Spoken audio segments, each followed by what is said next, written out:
এই জিলহজ মাস যেটা আসছে, জিলহজের প্রথম 10 দিনকে আমার আল্লাহ এমন দামি করেছেন, রসুলে পাক বলছেন ওই জিলহজের প্রথম 10 রাত, একটা রাত আমার আল্লাহ লাইলাতুল কদরের চেয়ে আরো দামি করে দিয়ে দিয়েছেন।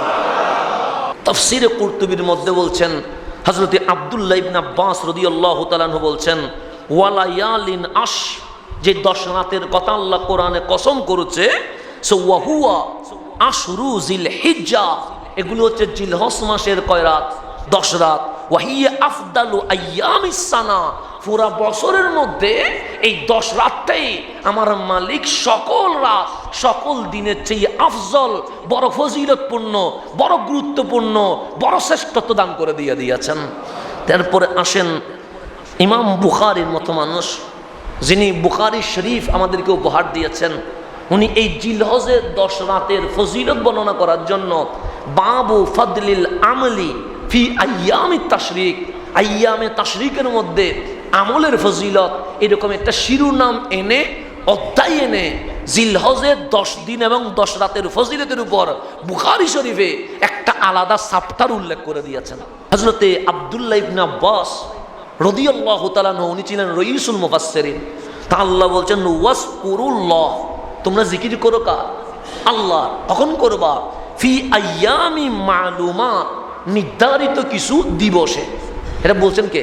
আল্লাহ। মালুমাত মানে নির্দিষ্ট, আইয়াম মানে দিবস সমূহ, কিছু আল্লাহ নির্ধারিত দিবস বানাইছেন, ওই দিবসে আল্লাহ বলছেন ফাজকুরুল্লাহ, জিকির করতে হবে কার? আল্লাহ। তাই আব্দুল্লাহ ইবনে আব্বাস উনি রাইসুল মুফাসসিরিন।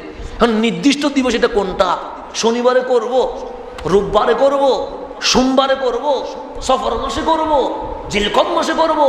আব্দুল্লাহ ইবনে আব্বাস বলছেন ওই আইয়ামি মালুমাত মানে আইয়ামুল আশর।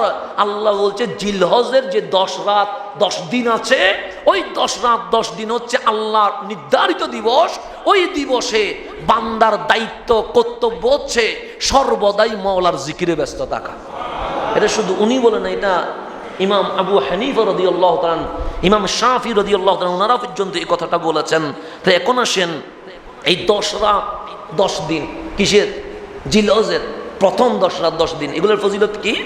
আমার রাসূল বলছেন, এটা বুখারী শরীফের হাদিস, মাল আমলু ফি আইয়ামিন আফদালা মিনহা ফি হাযিহি।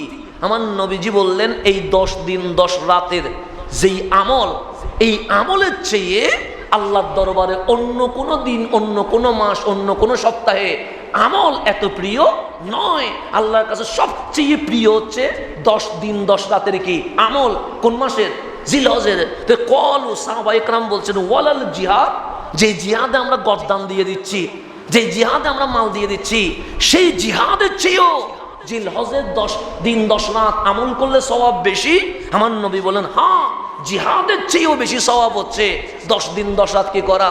আমল করা। তবে রজুলুন খারাজা ইউখাতিরু বিনাফসিহি ওয়া মালিহি, একজন পুরুষ জান মাল যা আছে সবগুলো নিয়ে যুদ্ধে কি হয়ে গেছে? বের হয়ে গেছে। ফালাম ইয়ারজি বিশাইয়িন, সে মাল নিয়েও ফিরতে পারে নাই, নিজেকে নিয়েও ফিরতে পারে নাই, জান মাল মালিকের দরবারে কোরবান করেছে, তার আমল সবচেয়ে সেরা। কিন্তু ওর পরে সব কিছুর চেয়ে সেরা আমল হচ্ছে জিলহজের 10 দিন 10 রাত। এটা হচ্ছে আমার নবীর হাদিস। এরপর কিতাব শুআবুল ঈমান বাইহাকি, ইমাম বাইহাকি বর্ণনা করেছেন, আল্লাহর হাবিব বলছেন মা মিন আইয়ামিন আযম ইনদাল্লাহ ওয়ালা হাব্বা ওয়ালা আহাব্বু ইলাইহি মিনাল আমাল ফিহিন্না মিন হাযিহি আল আইয়ামিল আশর। আমার রাসূল বলছেন আল্লাহর দরবারে সবচেয়ে ফজিলতপূর্ণ, আল্লাহর দরবারে সবচেয়ে প্রিয় হচ্ছে জিলহজের 10 দিন 10 রাত সবচেয়ে বেশি কি করা? ইবাদত করা। এটার চেয়ে প্রিয় আমল আল্লাহর কাছে আর কিছুই নাই। তাই আমরা কি করব? আমার নবী বলেছে ফাকসিরু ফিহিন্না মিনাত তাহমিদ, এই 10 দিন 10 রাত তোমরা বেশি বেশি আল্লাহর প্রশংসা করো। ওয়াত তাকবীর, সবসময় আল্লাহর তাকবীর দাও, যে আমরা বলি আল্লাহু আকবার, আল্লাহু আকবার, লা ইলাহা ইল্লাল্লাহ, ওয়াল্লাহু আকবার, আল্লাহু আকবার, ওয়ালিল্লাহিল হামদ। সব সময় এই 10 দিন শুধু এই তাকবীরের উপর থাকবেন, কারণ আল্লাহর দরবারে এই তাকবীর সবচেয়ে কি বেশি পছন্দ। সেটা চিল্লাইয়া বলতে পারলে চিল্লাইয়া বলবেন, আস্তে বলতে পারলে আস্তে বলবেন, মনে মনে বলতে পারলে মনে মনে বলবেন। সো ওয়াত তাহলিল, লা ইলাহা ইল্লাল্লাহ, এই জিকিরের মধ্যে কি থাকবা, ব্যস্ত থাকবা। এই 10 দিন 10 রাতের কোনো সেকেন্ড, কোনো ঘন্টা, কোনো মিনিট যেন অবহেলায় কাটিয়ে না যায়। এরপর আমার রসুলের হাদিস হচ্ছে হযরতে, এখন এই 10 দিন 10 রাতের আমল, এগুলা একটা অবহেলা করার কোনো সুযোগ নাই। এখন আসেন আমার নবীজি এই জিলহজ মাসের প্রথম 10 দিন কি করতেন, এটাও তো আমাদের জানার দরকার আছে না নাই? আছে। তো আমাদেরকে যেটা করতে হবে, 10 দিনের মধ্যে একদিন হচ্ছে, এরপরে আরো 2 দিন আছে, কিন্তু 10 দিনের মধ্যে ইয়মুন নাহর কয়দিন? একদিন। কোরবানির দিন রোজা রাখার কোনো সুযোগ নাই, কিন্তু প্রথম দিন থেকে 9 দিন রোজা রাখার সুযোগ আছে না নাই? আছে। তো হযরতে রসুল করিম সাল্লাল্লাহু আলাইহি ইসলাম থেকে বর্ণিত হচ্ছে, সাহাবায়ে কেরাম ইরশাদ করেছেন, এটা আবু দাউদ শরীফের হাদিস, ইন্না রাসূলুল্লাহ সাল্লাল্লাহু আলাইহি ইসলাম কানা ইয়াসুমু তিসআন মিনাল জিলহজ। আমার নবী জিলহজ মাস আসতে দেরি, জিলহজের লাগাতার প্রথম দিন থেকে 9 দিন, মানে আরাফাত দিন পর্যন্ত একটা দিনও বাদ দিতেন না। 9 দিন কি রাখতেন? রোজা রাখতেন। তারপর ইয়ম আশুরা, আশুরার দিন কি রাখতেন? রোজা রাখতেন। সালাসাতা আইয়ামিন মিন কুল্লি শাহর, প্রত্যেক মাসের আইয়ামে 20, 3 দিন রোজা রাখতেন। আউয়ালা ইসনাইন মিনাশ শাহর ওয়া 50, মাসের 2 সোমবার, মাসের 2 বৃহস্পতিবার আমার কামলিওয়ালা রোজা রাখতেন। রসুলে পাক রমজান ছাড়া আশুরার দিন রোজা রাখতেন। আইয়ামে 20, প্রতি মাসে 3 দিন রোজা রাখতেন। প্রতি সোমবার, প্রতি বৃহস্পতিবার কি রাখতেন? রোজা রাখতেন। আর জিলহজ মাস আসলে জিলহজের প্রথম দিন থেকে আরাফাত দিবস 9 দিন আমার কামলিওয়ালা ইন্তেকাল পর্যন্ত এই আমল একদিনের জন্য কি দেয় নাই, বাদ দেয় নাই। 9টা দিন কি রাখতেন? রোজা রাখতেন। সেজন্য আমরা যারা কোরবানি করব না মনে করছি, তারা জিলহজের প্রথম দিন থেকে 10 দিন পর্যন্ত চুল কাটবো না, গোঁফ কাটবো না, নখ কাটবো না। যেদিন কুরবানি করব সেদিন, কুরবানি যারা করছেন করেন নাই, তারাই কি করবেন? গোঁফ, তারপর হচ্ছে আপনার বগলের নিচে, নাভির নিচে লোম, দাড়ি, তারপর নখ, এগুলা কুরবানি করে কি করবেন? ছাড়বেন, যাতে করে নবীর মতো কি হয়, সাজানি হয়। সেদিন আমার রসুল বলে, যে কোরবানি করতে পারো নাই, তোমার কোনো কি নাই, দুঃখ নাই। যেদিন কোরবানি হয়ে যাবে, তুমি গুফসুটো করবে, নখ কাটবে, চুল কাটবে, নাভির নিচের লোম পরিষ্কার করবে। কোরবানি করেছে যে, সে যতটুকু সওয়াব পাবে, তুমিও ততটুকু সওয়াব পেয়ে যাবে। আপনার জন্য সহজ হয়ে গেছে তো।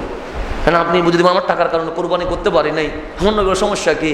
আমার উম্মতের জন্য আমি সব কিছু ব্যবস্থা করে নিয়ে আসছি, তো গরিবের জন্য আমি ব্যবস্থা করে নিয়ে আসছি। তুমি হজ করতে পারো নাই, সমস্যা নেই, তোমার টাকা নেই, সেটা আমি নবী জানি। তো তুমি জুমার দিন আজানের আগে চলে আসো, তোমাকে আমার আল্লাহর পক্ষ থেকে হজের সওয়াব তোমাকে ঘোষণা করে দেওয়া হবে। এইভাবে সব কিছুর আয়োজন হয়ে গেছে ইসলামের মধ্যে। আয়োজন হয় নাই এমন কোনো জিনিস আছে নাকি? নাই। এখন আসেন, আমরা জিলহজের প্রথম দিন থেকে 9 দিন ইয়মে আরাফা, এই দিনগুলোতে আমরা রাত্রে তাহাজ্জুদ পড়ব, কোরআন তেলাওয়াত করব, জিকির আসকারে কাটাবো। দিনের বেলায় আমরা কি রাখবো? রোজা রাখবো। প্রথম দিন থেকে কোরবানি পর্যন্ত আমরা মানে কোরবানির সাথ ওঠার আগে গোঁফ ছুটো করা দরকার থাকলে ছুটো করে ফেলবেন, নখ কাটা থাকলে নখ কেটে ফেলবেন, প্রয়োজনীয় কাজগুলো কি করে ফেলবেন, সেরে ফেলবেন। 10 দিন আমরা চুল, গোঁফ এগুলো কাটবো না, নখ কাটবো না। কোরবানি দেওয়ার পরে গিয়ে আমরা নখ, চুল এগুলো কাটবো, কেটে আল্লাহরে বলবো, মালিক আমরা তোমার নবীর মতো স্বাস্থ্য চেষ্টা করেছিলাম, আমরা চেষ্টা করি না একটু করে।